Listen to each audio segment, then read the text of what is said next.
Welcome to the Friday Happy Hour with Victory Strategist, award-winning author and your happy hour host, Annmarie Kelly. Each week, Annmarie chats with women who have reinvented, started over or wrote fabulous next chapters. They share how they overcame their midlife challenges and how you can too. So kick back with some good happy hour something to drink and enjoy today's show.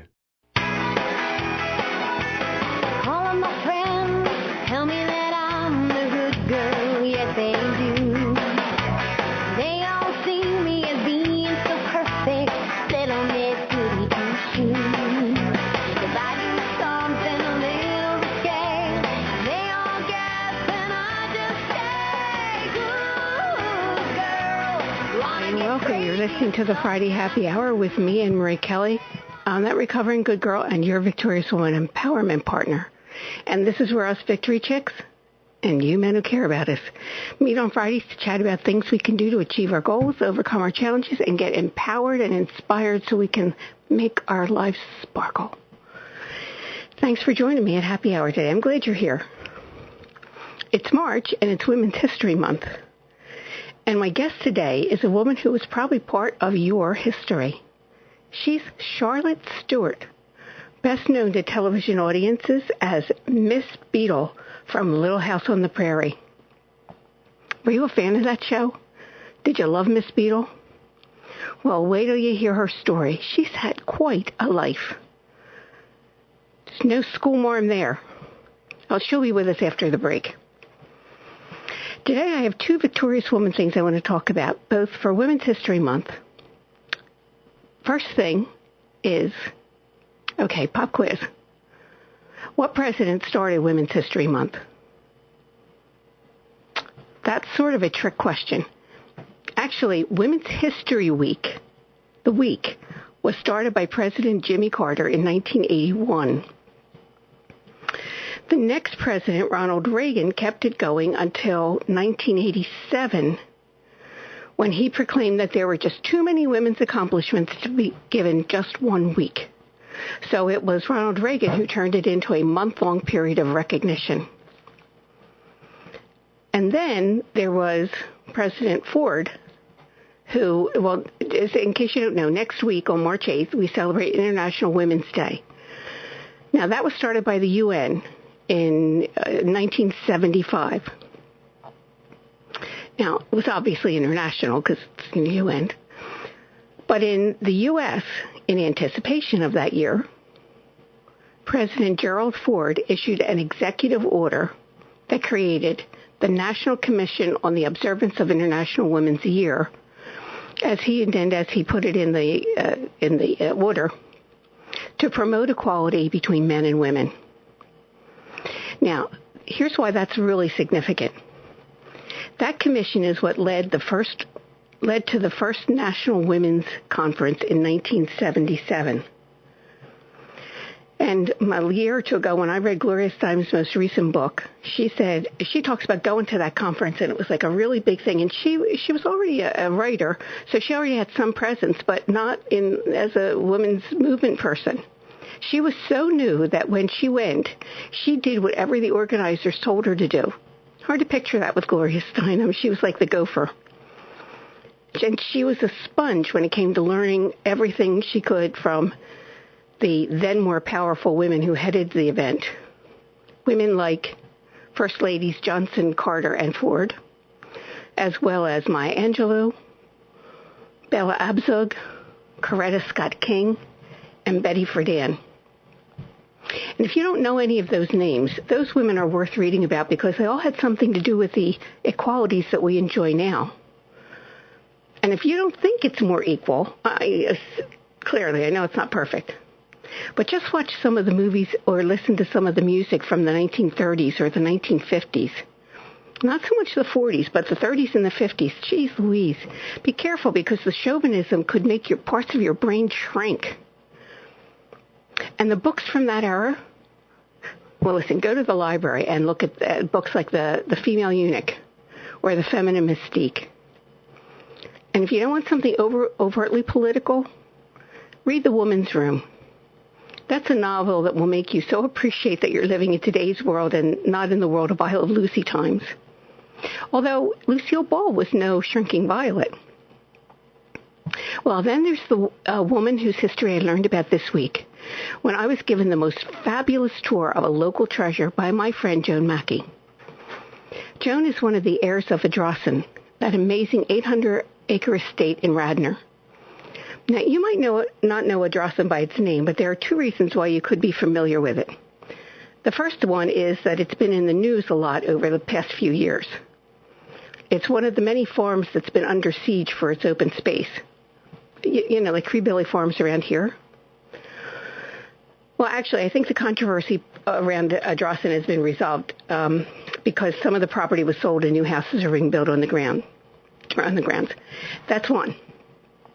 The other reason you might know that place is from the Philadelphia story. And that was that famous old movie that starred Katharine Hepburn as Tracy Lord. And then years later, there was a musical version of that story with Grace Kelly, and it was called High Society. And if you don't remember them, it's all right. I spent my childhood watching way too much TV. But I loved both of those movies. And Tracy Lord was modeled after one of the children who lived on Ardrossan, socialite Hope Montgomery Scott. Her niece is my friend Joan, whom I met a few years ago. So how this all came about for me was something happened last year, and I found out that Joni's aunt was Hope Montgomery Scott. So I asked her if her Aunt Hope was as wild and crazy as portrayed in those movies. Well, according to Joni, those portrayals were not accurate because her aunt was even more wild. And then Joni said, if you think my aunt was interesting, sometime I'll have to tell you about my mother. She was more fascinating. So that sometime happened this week. Joseph and I went to Ardrossan with Joni, and we got the tour of what Joni calls the big house. And a little insight into one of our local amazing women of history was what I found there. Oh, actually two women of history. And Joni was right, and one of them was Joni's mom. And she was right. Her mother was more fascinating than her aunt, or at least what I know about her aunt. So let me tell you a little bit about Ardrossan first, because they call it the big house. And it's something you would see if you went to the mansions of Newport or New York. Architect Horace Trumbauer built some of those mansions, and he also built Ardrossan. And it has that same grand design, the richly paneled walls, the silk wallpaper, the intricate hand-carved wood fireplaces, and so much more. But the things that fascinated me the most were the needle points Joni's grandmother did, and the story she told about her mother. And her mother was Mary B. Wheeler. Now, I don't know which of those I was more captivated by while walking through the house. If you do any kind of handicraft, you would be amazed by the needle points. They weren't just regular needle points. Joni's, I keep saying Joseph, Joni's grandmother, Charlotte, was a needlepoint artist. And how one artist tells a story with oils on canvas, Charlotte did that with yarn and canvas. The artwork was so detailed that when the family wanted to restore the furniture in one room, I think it was the library, and they couldn't remember how it was, they looked at the picture, the needlepoint, to guide them. Charlotte not only did needlepoint photos, like that's what they look like, but in the living room there were sofas and settees with needle-pointed cushions, all finished with Charlotte's 5-letter initials. I would have asked to take pictures, but I thought it would have been rude. But I would have loved showing you because, as I said, if you do any kind of needlework, you would have been as blown away as I was. Then there was Joni's mother, Mary. She was a true Renaissance woman of her day. Unlike her siblings, who made horseback riding their specialty, Mary played the piano. And she attended the Curtis Institute, and she was so good that she soloed at Carnegie Hall. And she performed with the famed Leopold Stokowski and the Philadelphia Orchestra. And Mary was also a ballerina and a choreographer who later became the ballet mistress for a couple of opera companies and for Robin Hood Dale. And all of that was very cool, but here's the part of the story I especially love. Mary didn't get married in her 20s, like most women of her day. Instead, she pursued her passions with her career. Not common for women in the 1920s and 30s. And then, between 1940 and 1945, all she really wanted to do was have children. So when in her mid-30s and still unmarried, Mary adopted 2 children, it was unusual. And one of those children is my friend Joni. So here's the fun part. I said to Joni, that must have been really scandalous for a woman to do that in the 1940s. Well, Joan replied, she already had her scandal, so I don't think too much was made of it. And now, I couldn't let that go and wanted to know about Mary's earlier scandal. Turns out she had an affair with the famed conductor Leopold Stokowski. Not once, but twice. And he proposed to Mary, but Mary's father hated Stokowski. So Mary turned him down, but she was devastated. And later, of course, after Joni and her sister were already in the picture, Mary married John Pierce Wheeler. Later on, Mary traveled to India and Sri Lanka 14 times and amassed an amazing collection of photography, one of the largest individual collections in the United States. And you can see the Mary B. Wheeler collection at the University of Pennsylvania. So if you travel to India or any part of that part of the world, you'd love the collection, and I posted the link to that on the radio wrap-up. Sometimes we don't know the amazing women's history that's right in our backyard, huh? And I'm so excited to have Charlotte Stewart here. We're going to talk a little bit about Little House on the Prairie, but also there's so much more you'll want to know about her. So go get some good happy hour, something to drink, and we'll come back with Charlotte Stewart. Remember when you wished you had more time for yourself? And now you have it, but you notice you're keeping busy with stuff, but that stuff isn't making you feel happy or filled up? And when you think about what would make you happy and filled up, you get stuck or feel overwhelmed. And then you go back to what's more familiar, more comfortable, even if it's not making you happy. Wouldn't you love to find a way to start making sense of that deep discontent you're feeling? Well, you're not alone. I'm Annmarie Kelly, author, victory strategist, and the radio show host of the Friday Happy Hour. And I know there's a place for you, one that other women have found to be both inspirational and empowering. And it's the Victorious Woman Project. Go there now and get on my mailing list, where you'll be the first to know about my upcoming online workshops, teleseminars, and more. And while you're there, take a couple minutes to look over my blog. You can download some of the free stuff I have for you and let it get your creative juices going. I'm looking forward to meeting you at the Victorious Woman Project. And that's at www.victoriouswoman.com.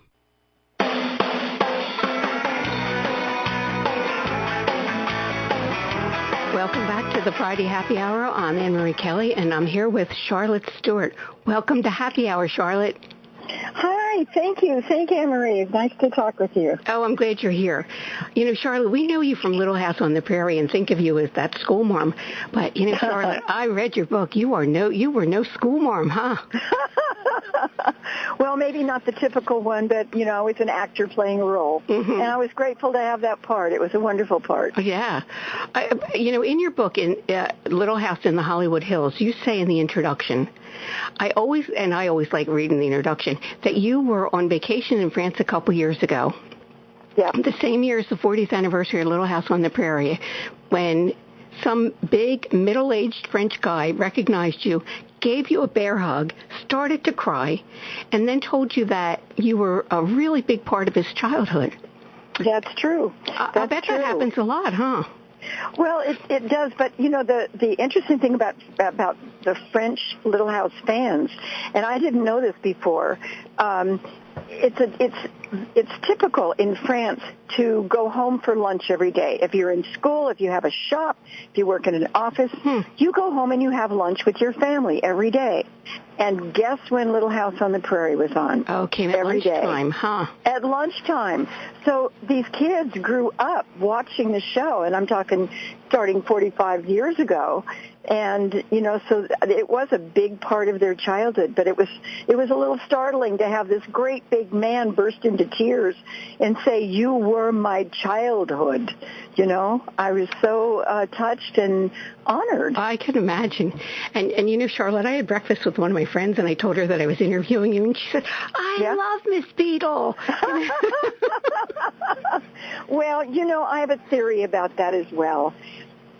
Whenever you see little Laura Ingalls look at Miss Beadle, it's with such love and adoration and respect. I mean, who could not love Miss Beadle when this little girl looks at her like that?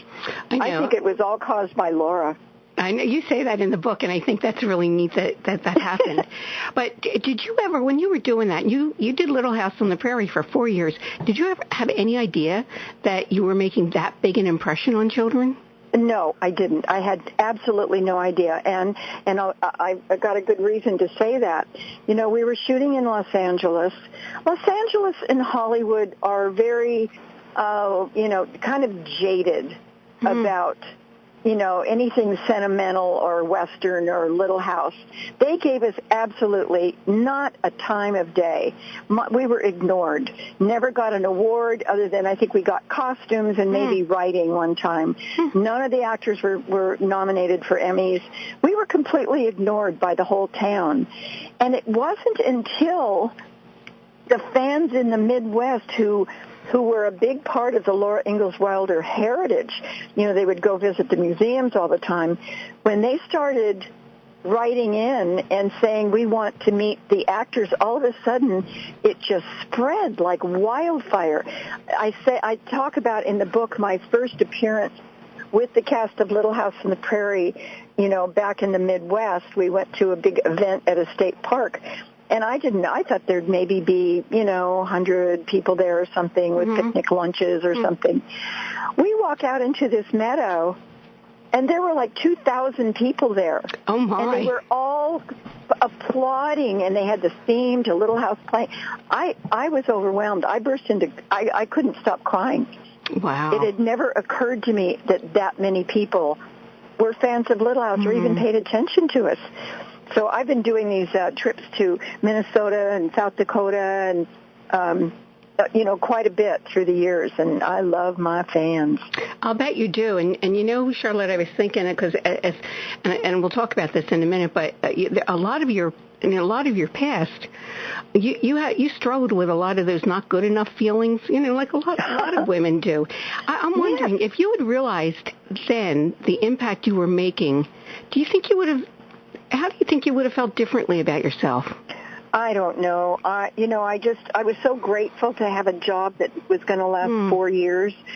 For an actor, you go on 25 interviews to get one part, and it's not like you go every day. You go like 2 a week or something. You can go months without getting a job. Even though I worked a lot, I probably worked more than many actresses my age at the time. From the time I was about 20 until, I retired 10 years ago.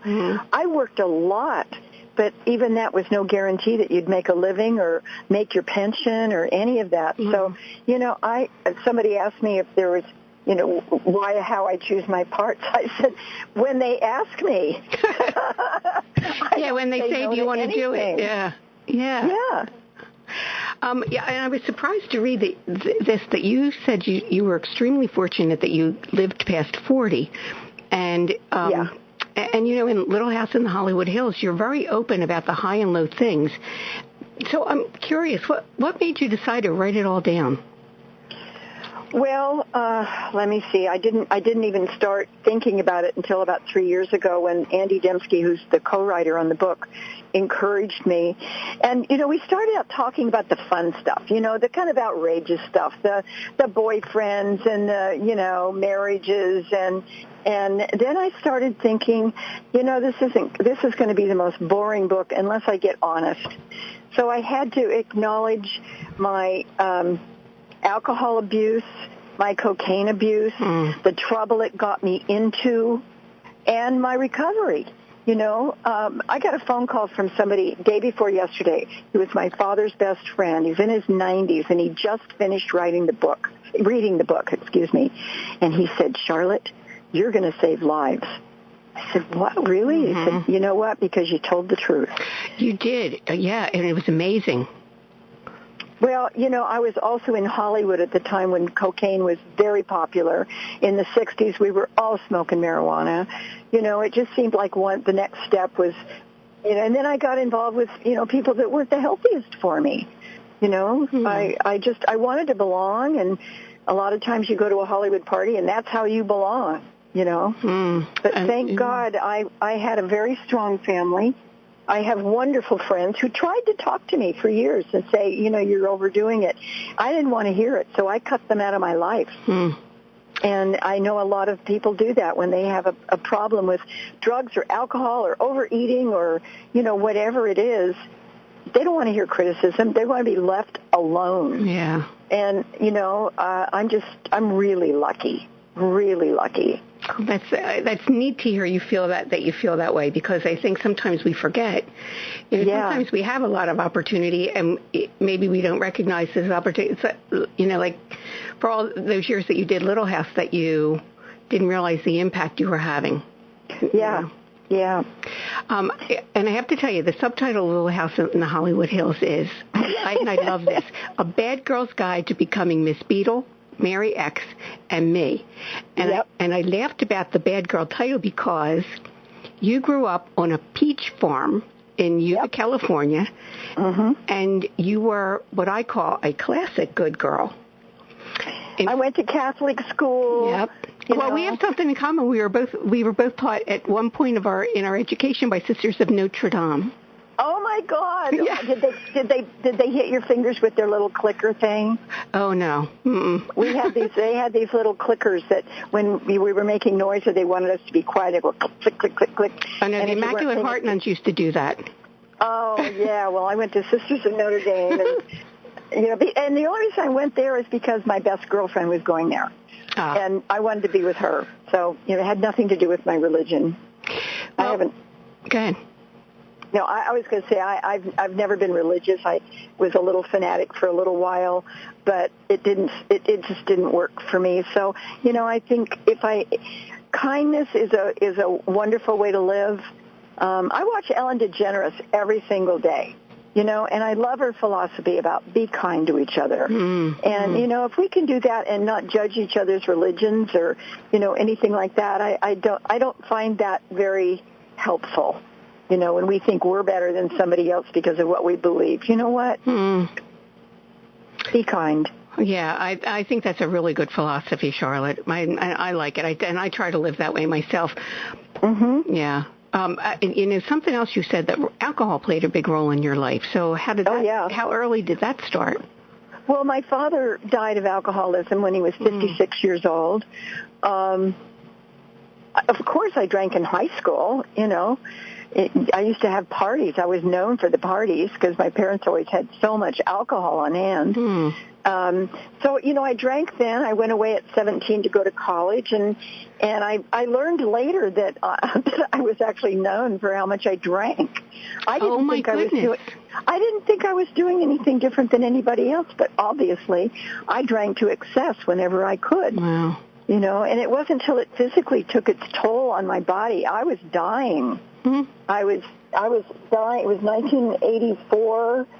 I was 43 years old, and my body was giving out from excess. So thank God I got into a treatment program, thanks to my friends, because I'd gone through all my money, and my business partner had spent all my money on his cocaine, and I lost my house. I was staying with friends.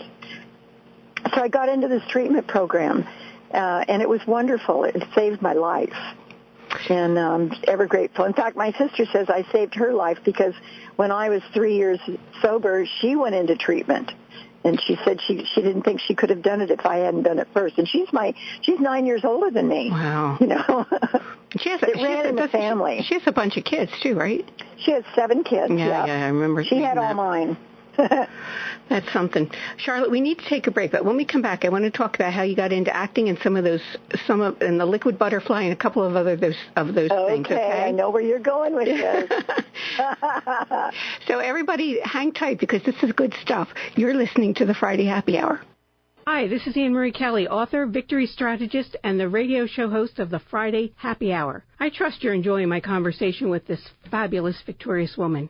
If you're getting inspired with ideas and feeling empowered, this is just the tip of the iceberg. There's more for you. Tips, downloads, resources at the Victorious Woman Project. Go to victoriouswoman.com and look around and get on my mailing list so you can be the first to know about the newest good things I have for you. That's www.victoriouswoman.com.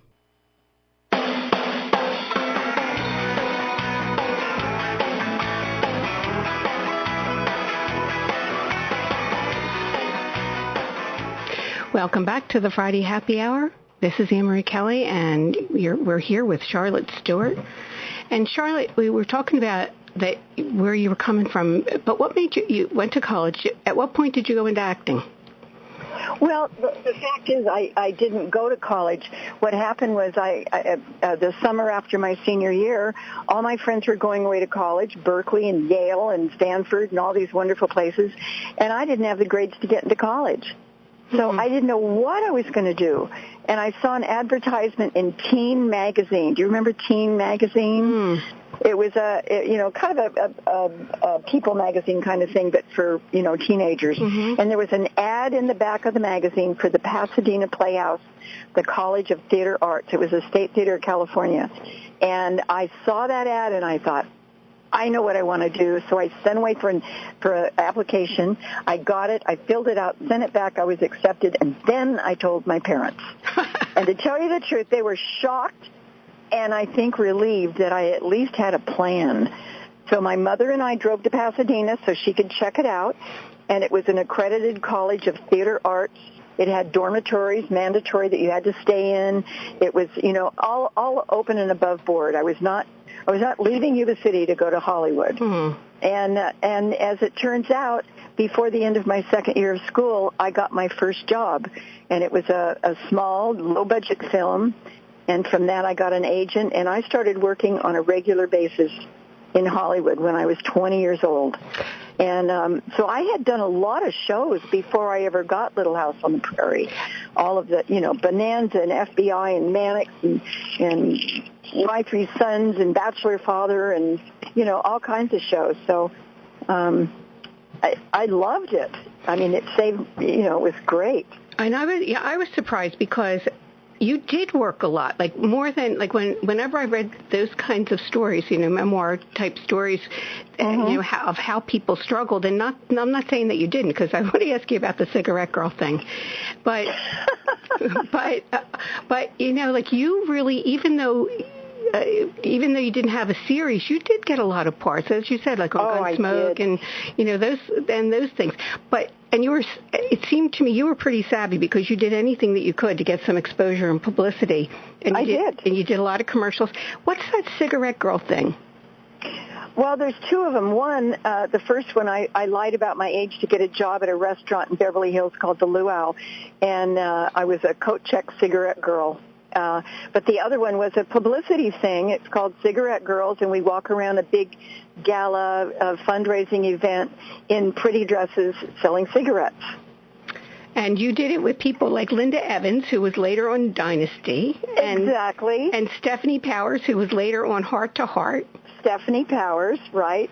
And that's what you did then. I did all these publicity things. I was Miss Firecracker at the 4th of July in the Rose Bowl.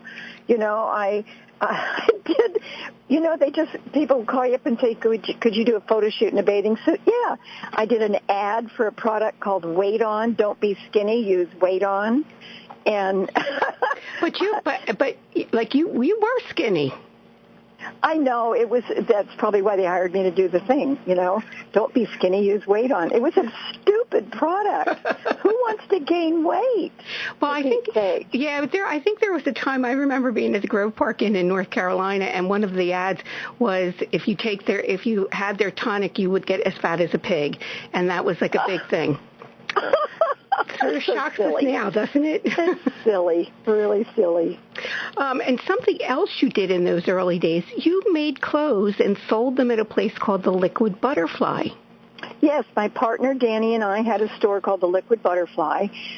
She did tie-dye. Now remember, this is the 70s. Mm-hmm. She did tie-dye and I did patchwork peasant dresses. And I must have made 300 dresses, and they sold like crazy.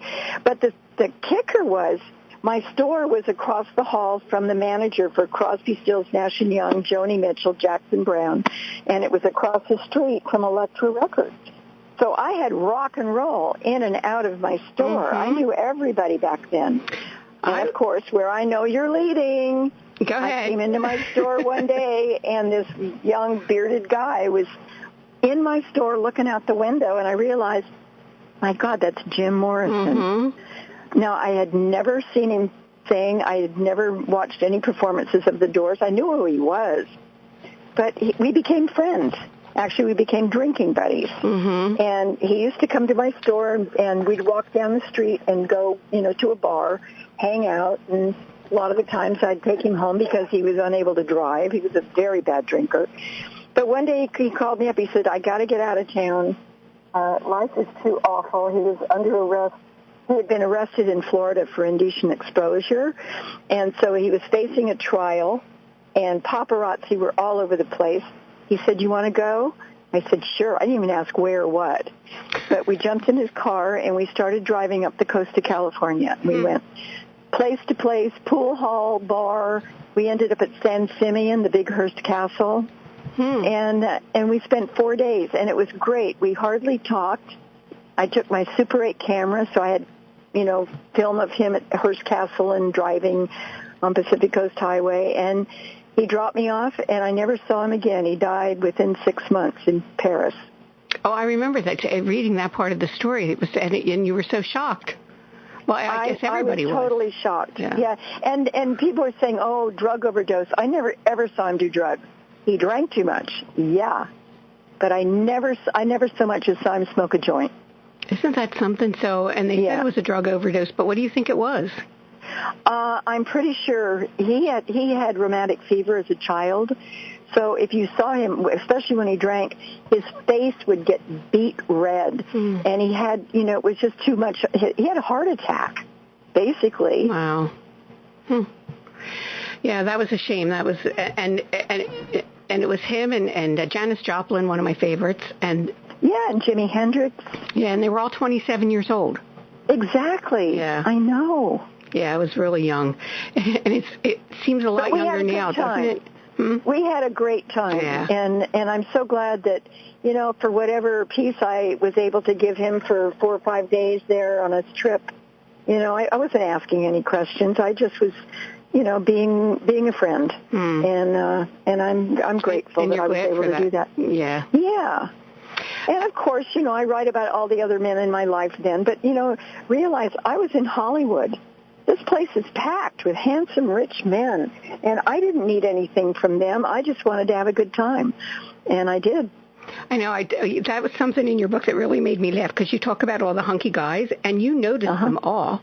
And I did. It was those Notre Dame nuns, Charlotte. I'm telling you, they so, who were some of your favorites of the men in my life? Yeah. I mean, you were with everybody. Like you were either dating them or partied with them. That's true. But remember, I was in Hollywood and I was working a lot. The only one I really didn't have any relationship in that way was Michael Landon. He was my boss. I didn't think getting together with my boss would be a very good idea. But it wasn't that the opportunity didn't present itself. So, I did say no a couple of times. Yeah, it was interesting, and it was Richard Dreyfuss and Richard was a great friend. We used to play backgammon all the time. John Boyd, and a lot of the men I met while I was working. I was on their shows. Chad Everett, there we were. So, and you got a big career boost when you were hired to do a part on the sitcom My Three Sons, and I want to quote you because it surprised me how you said it, that you knew that it was going to be a big career, that it was a big help in your career, but you also said, and this is your quote, you didn't know it would upend you said, would upend my entire life. How did it do that? Well, I started dating Tim Considine, who played the oldest son on My Three Sons, and we ended up getting married in 1965. And, at one point, and we were drinking, and we had a big social life, and one day Tim said to me, I think we should stop drinking. And I thought that was the stupidest thing I had ever heard. And so I went off on my own and kind of got new friends, and I lied to him for years. And we finally, it finally destroyed our marriage, obviously. But I never got the hint.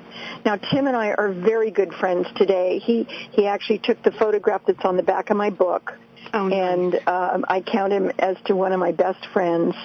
And, things do.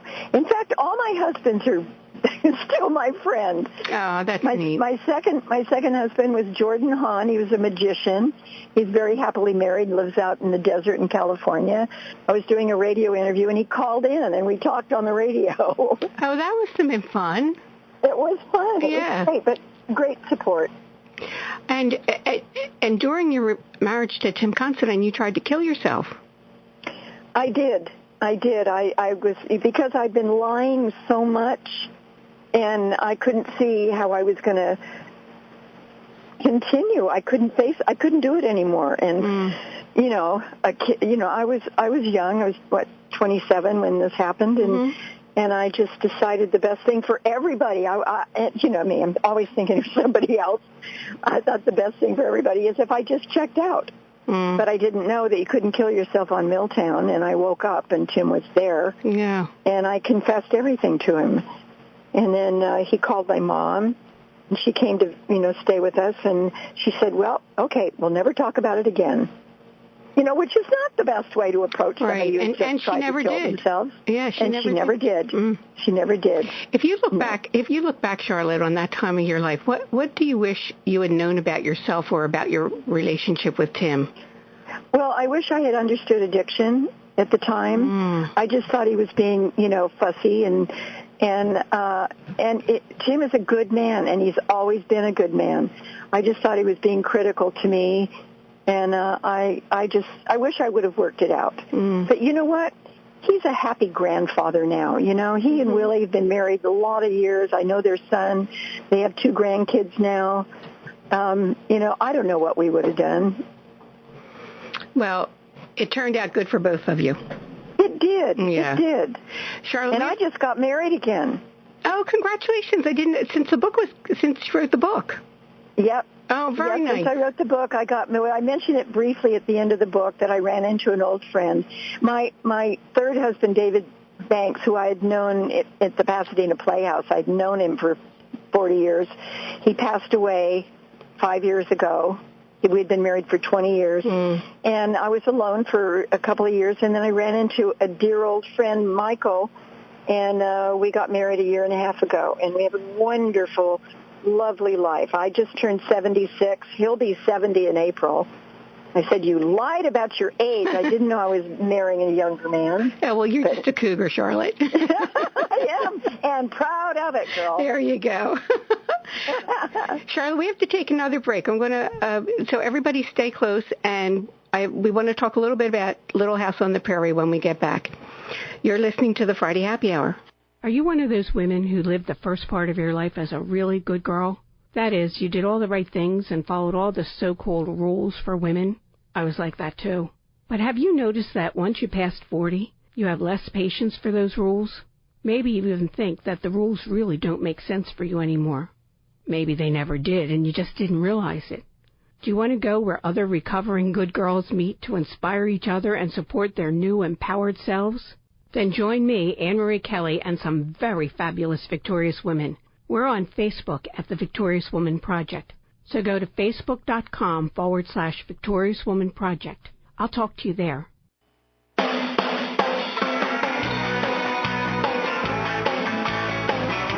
Welcome back to the Friday Happy Hour. I'm Annmarie Kelly, and I'm here with Charlotte Stewart. And Charlotte, let's talk a little bit about Little House, because you were there for 4 years, and you wrote that it was always Michael Landon's show, and you knew that, and that he had a knack for touching hearts that was something you all didn't fully realize at the time. How do you think he did that? Oh, Michael was basically a really down-to-earth guy. He had a huge family, as you probably know. He's married several times, but he had a lot of kids, adored his own kids. And I believe it was his daughter Leslie that brought him the Little House on the Prairie book, and because she loved it. She was young, and he saw the opportunity to do a family show. And he was very selective with his writers. He wanted to stick as close to the honesty of the Little House on the Prairie books as you could. But of course, if you have a series, you're doing 26 shows a year, and there's not that many stories in the books. So he was very clever at picking out characters and expanding on their lives. And because the show is based around children, because every episode had Laura and Mary and baby Carrie in it. So I was just lucky that when I read for the part, I talk about this, and just briefly, this will take me like 3 minutes, but I really didn't have any idea that Michael Landon was involved in the show. When I was called for the interview, I thought it was just another Western interview, like all the other ones, and I walk into this office, and all these ladies, actresses, are there waiting to read for the part, and they're all in Western dresses and bonnets. And I thought, what? Well, I never dressed in costume to read for a part.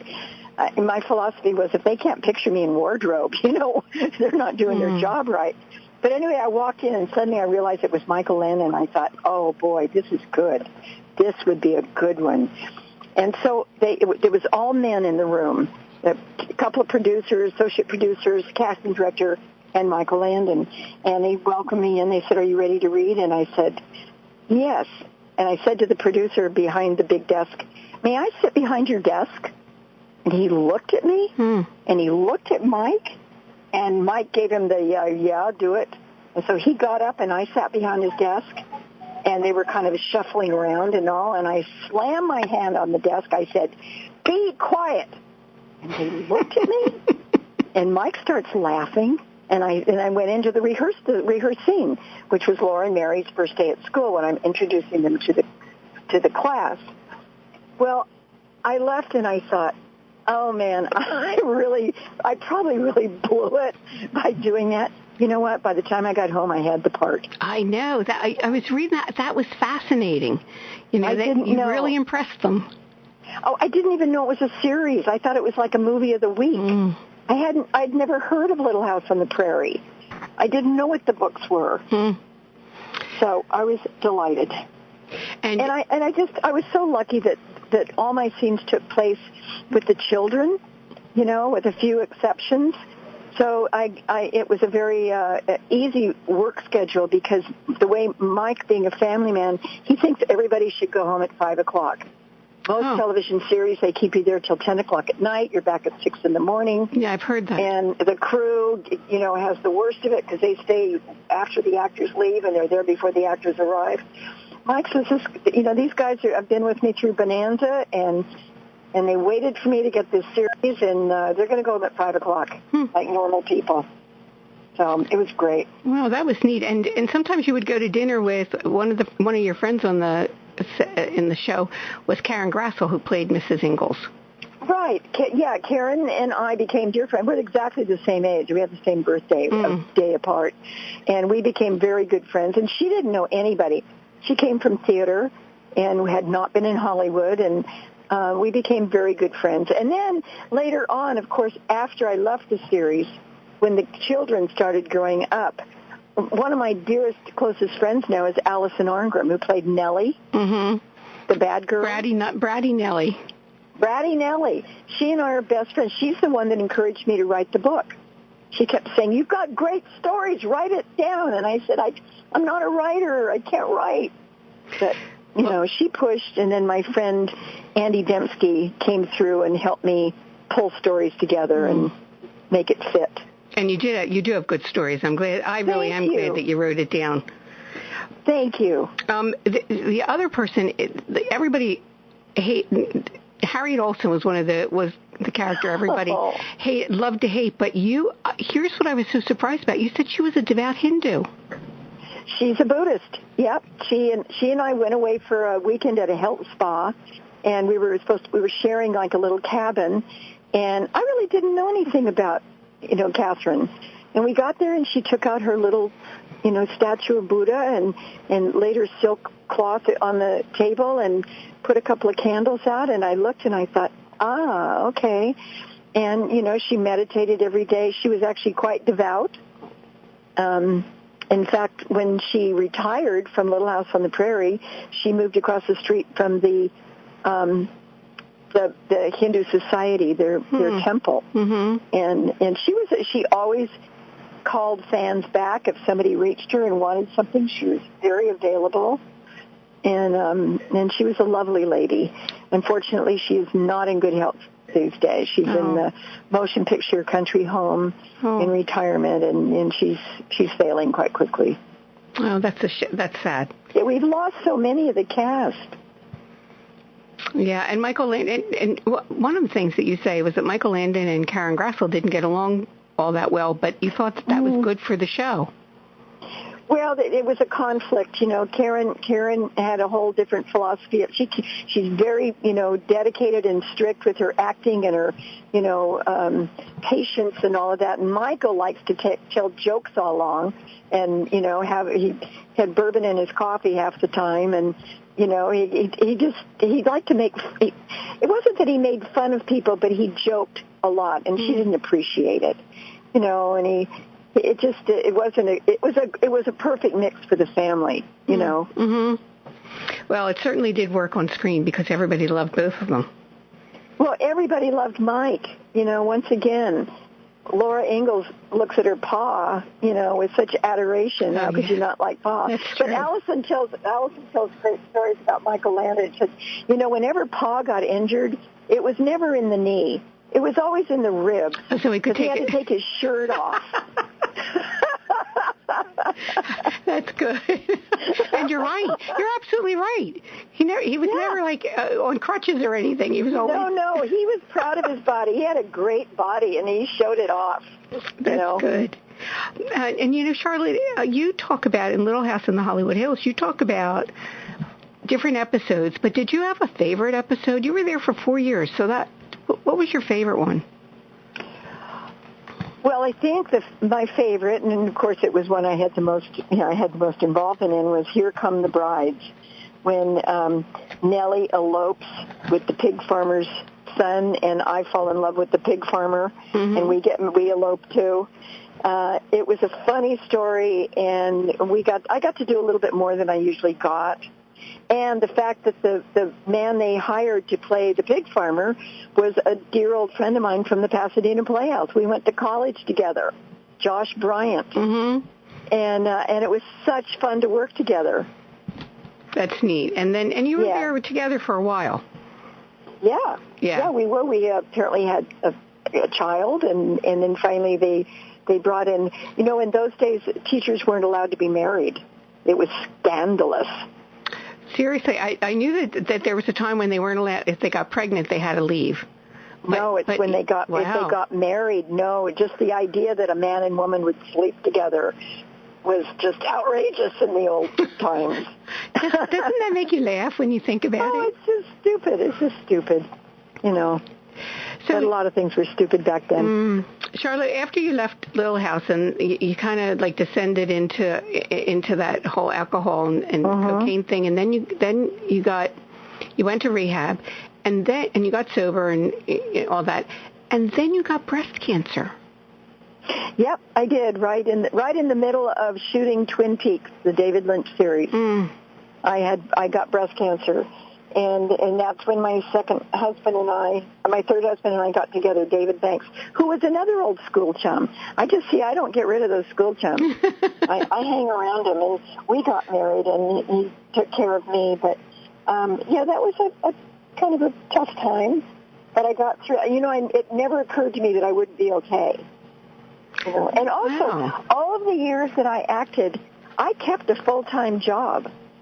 I worked for over 18 years at a production company in the office, and I would save up my vacation time. So every time I got a role, with the exception of Little House on the Prairie, every time I got a role, I would take vacation days and go do whatever show it was. But I have a work ethic. You do have a work ethic, and you're still doing work. I'm still doing work. I'm in the new Twin Peaks series coming out in April.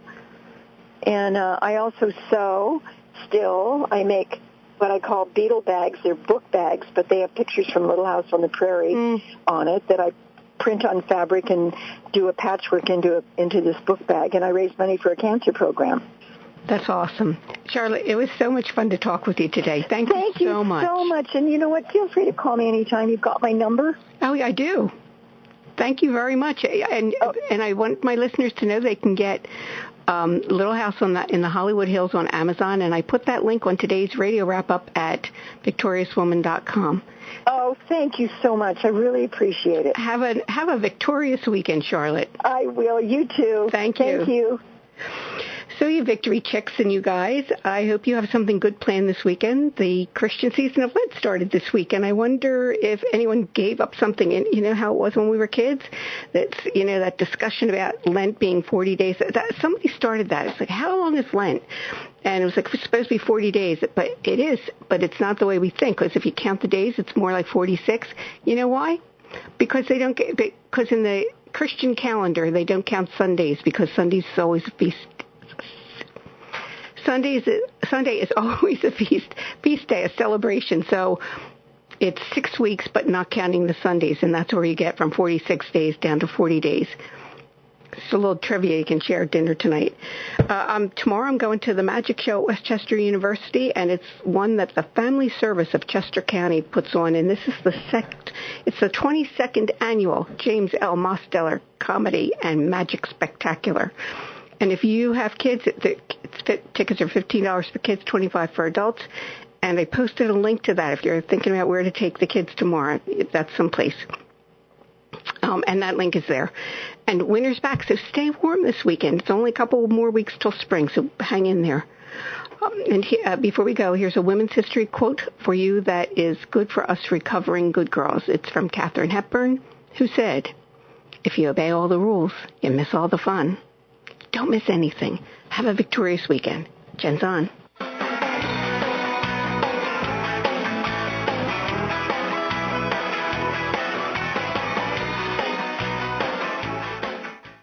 Thanks for listening to this Friday Happy Hour. Make sure you subscribe, rate and review today's show. And join us again next week for the Friday Happy Hour with Annmarie Kelly.